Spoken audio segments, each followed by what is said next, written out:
ابو سعید رضی اللہ عنہ سے روایت ہے کہ وہ رسول اللہ صلی اللہ علیہ وسلم کے پاس آئے، آپ بخار میں مبتلا تھے، تو انہوں نے اپنا ہاتھ آپ کی چادر پہ رکھا، کہا ہے اللہ کے رسول آپ کا بخار تو بہت سخت ہے۔ آپ نے فرمایا بے شک ہمارا حال اسی طرح ہوتا ہے، ہم پر آزمائش زیادہ سخت ہوتی ہے اور ہمارا اجر بھی زیادہ ہوتا ہے، یعنی جس کی آزمائش بڑی اس کا اجر بھی بڑا، جس کی تکلیف زیادہ اس کا ثواب بھی زیادہ۔ پھر انہوں نے پوچھا اے اللہ کے رسول لوگوں میں آزمائش کے لحاظ سے سخت کون ہوتا ہے؟ آپ نے فرمایا انبیاء۔ کہا پھر کون؟ آپ نے فرمایا علماء۔ کہا پھر کون؟ فرمایا نیک لوگ۔ اب ہونا تو یہ چاہیے تھا کہ جو نیک لوگ ہوں، یا عام طور پر لوگ یہی سمجھتے ہیں کہ اگر ہم نیک کام کر رہے ہیں، عبادت کر رہے ہیں، تو پھر ہماری زندگی میں تو کوئی مشکل نہیں ہونی چاہیے۔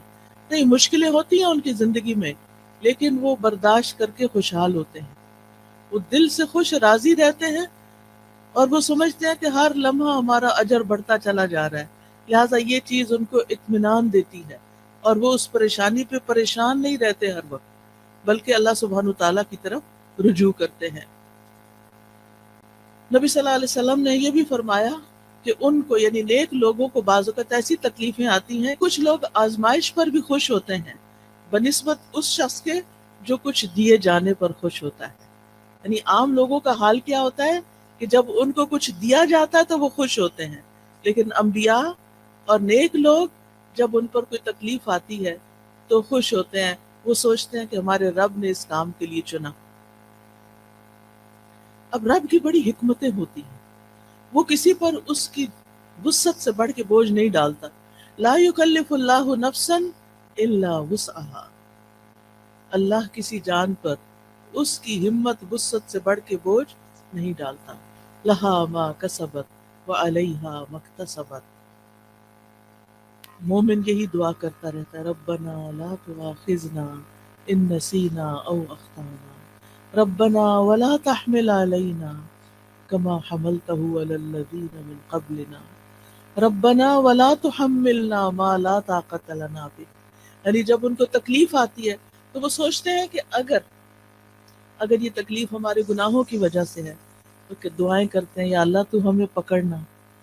ہمیں نہ پکڑنا، اگر ہم بھول گئے یا ہم نے کوئی غلطی کر لی ہے تو اس پر ہماری پکڑ نہ کر، اللہ ہم پہ وہ بوجھ نہ ڈال جو ہم سے پہلے لوگوں پہ ڈالے گئے، اللہ ہمیں وہ بوجھ نہ اٹھوا جس کے اٹھانے کی ہم میں طاقت نہیں، جس کی ہم ہمت نہیں رکھتے، یا اللہ اس تکلیف کو اتنا نہ بڑھا دینا کہ ہم اسے برداشت نہ کر سکیں۔ لہٰذا وہ اللہ تعالیٰ کی طرف رجوع کرتے رہتے ہیں اور کہتے ہیں وَلَا تُحَمِّلْنَا مَا لَا طَاقَةَ لَنَا بِهِ وَاعْفُ عَنَّا، ہمیں معاف کر دیجئے، وَاغْفِرْ لَنَا، ہمیں بخش دیجئے، وَارْحَمْنَا، ہم پہ رحم فرمائیے، یا حی یا قیوم برحمتک استغیث۔ مومن پہ جب تکلیف آتی ہے، آزمائش آتی ہے، تو وہ اللہ کی رحمت پکارتا ہے، اللہ کی رحمت کے لیے دعائیں کرتا ہے،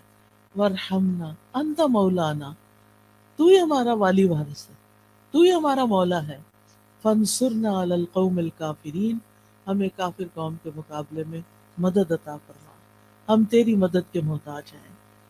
اور اس میں آپ دیکھیے کہ اس قوم میں سب سے پہلے تو ابلیس آتا ہے، شیطان آتا ہے، جو وسوسے ڈال ڈال کے اللہ سے بدگمان کرتا ہے، تو یا اللہ ہمیں اس کے مقابلے میں طاقتور کر دے، تو ہماری مدد فرما، ہم پر رحم فرما۔ پھر اسی طرح ہم دیکھتے ہیں کہ نبی صلی اللہ علیہ وسلم ہر طرح کی تکلیفوں سے آزمائے گئے، یتیم پیدا ہوئے، ماں بھی فوت ہو گئی چھوٹی عمر میں، پھر دادا فوت ہو گئے، پھر چچا مددگار تھے عین مصیبت کے سال وہ بھی فوت ہو گئے،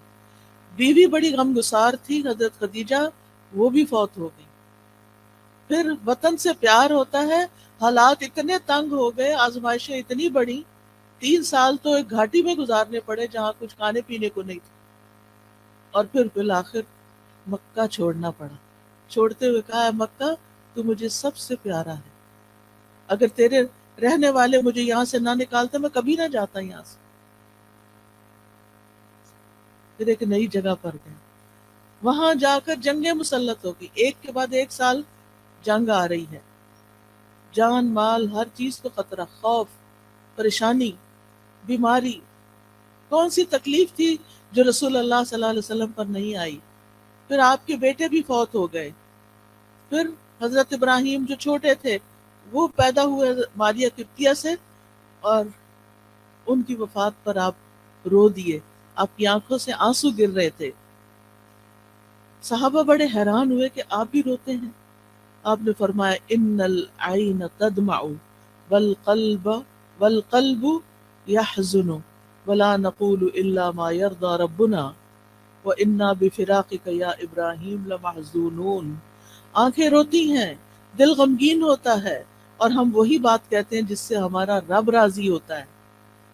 دل میں غم ہے، آنکھوں میں آنسو ہیں، یہ منع نہیں ہے، یہ ہوگا، لیکن زبان سے کوئی ایسی بات نہیں نکالیں گے جو رب کو ناراض کرے۔ اور اے ابراہیم، تیری جدائی سے ہم بڑے غمگین ہیں، یہ تو ہمیں چھوڑ گیا ہے، ہمیں غم ہے۔ سوال یہ پیدا ہوتا ہے کہ یہ تکلیفیں آتی کیوں ہیں، کیا مقصد ہے ان کا؟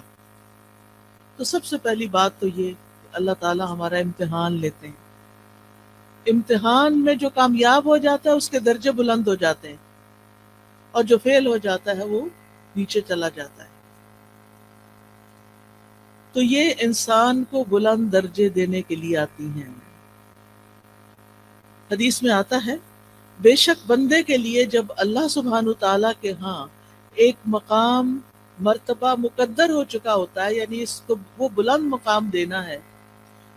لیکن وہ بندہ اپنے اعمال کی بنا پر اس تک نہیں پہنچ سکتا، یعنی عمل اس کے کم ہے، درجہ اللہ کے ہاں بڑا لکھا ہوا ہے کہ اس کو یہاں تک پہنچنا ہے، تو اللہ تعالیٰ اسے اس کے اپنے جسم میں یا مال میں یا اولاد کی آزمائش میں ڈال دیتا ہے، کیونکہ اللہ نے اس کو بلند درجہ دینا ہوتا ہے۔ اب انسان سوچتا ہے کہ اور لوگ تو مزے سے جی رہے ہیں، ان کو تو کوئی تکلیف نہیں، وہ تو آرام سے چل لیتے ہیں، مجھے ہی کیوں تکلیف ہے، سب کی اولاد اتنی صحت مند ہے، میرا بچہ کیوں بیمار ہے،